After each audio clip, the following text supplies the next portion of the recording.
Kebijakan ekonomi nasional, baik kebijakan fiskal maupun moneter, telah mengalami kegagalan.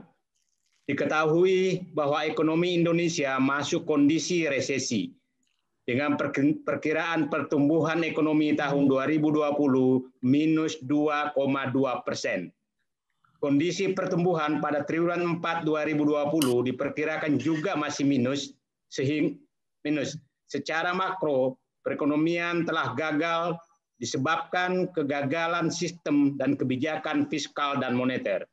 Padahal otoritasnya melampaui konstitusi setelah menyandang kewenangan berbasis pada Undang-Undang Nomor 2 Tahun 2020 yang sekaligus telah mengamputasi kewenangan budgeter DPR RI, BPK, dan beberapa lembaga tinggi negara lainnya.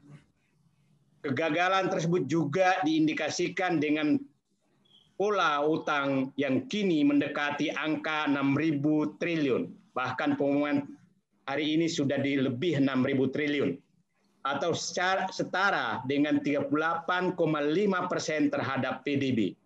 Sedangkan akumulasi utang pemerintah sampai akhir 2014 hanya sekitar 2.600 triliun.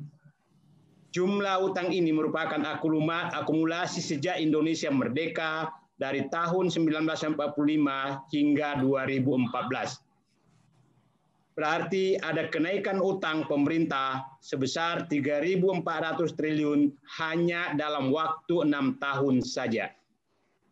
Data menunjukkan bahwa pengeluaran keuangan negara dan manajemen hutang dilaksanakan secara sembarangan, tidak terkendali, dan tidak menerapkan asas kehati-hatian prudent policy. Perhitungan jumlah utang di atas belum termasuk hutang BUMN yang terbukti ketika terjadi masalah yang berakhir dengan gagal bayar utang juga akan menjadi tanggung jawab pemerintah. Sudah banyak contoh kasus BUMN yang di bailout pemerintah, yaitu Garuda Indonesia, Jiwasraya, Asabri, Dirgantara Indonesia, dan banyak lainnya. Jika utang BUMN dihitung sebagai risiko utang pemerintah, maka total utang pemerintah dan BUMN menjadi sekitar 11.000 triliun atau setara dengan 75% terhadap PDB. Ini jelas merupakan sebuah angka utang yang sangat membahayakan keuangan negara. Ibarat seperti masa pandemi, saluran pernapasan fiskal dan keuangan negara saat ini sudah dalam kondisi menggunakan pernapasan buatan atau ventilator. Suatu keadaan yang menandai kondisi bahaya darurat kritis. Dalam kajian kalangan ekonom, jika kebijakan ekonomi masa pandemi ini diambil dan dijalankan sebangun dengan kebijakan sebelum pandemi terjadi, maka bukan saja kebijakan itu yang tidak efektif, melainkan mengambil dan pelaksana kebijakan justru telah menjadi bagian dari masalah yang menyertai kebijakan tersebut.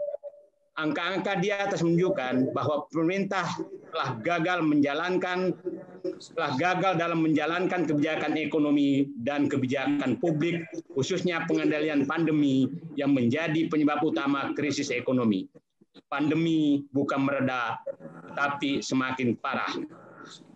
Akar masalahnya adalah krisis kepemimpinan nasional secara kolektif yang tidak mampu mengatasi tantangan dan masalah pandemi maupun ekonomi ke arah perbaikan. Ini berarti kepemimpinan, kebijakan, dan pilihan agenda mengatasi masalah ekonomi baik karena pandemi maupun disebabkan oleh buruknya kinerja pemerintahan menggambarkan tidak berjalan efektif.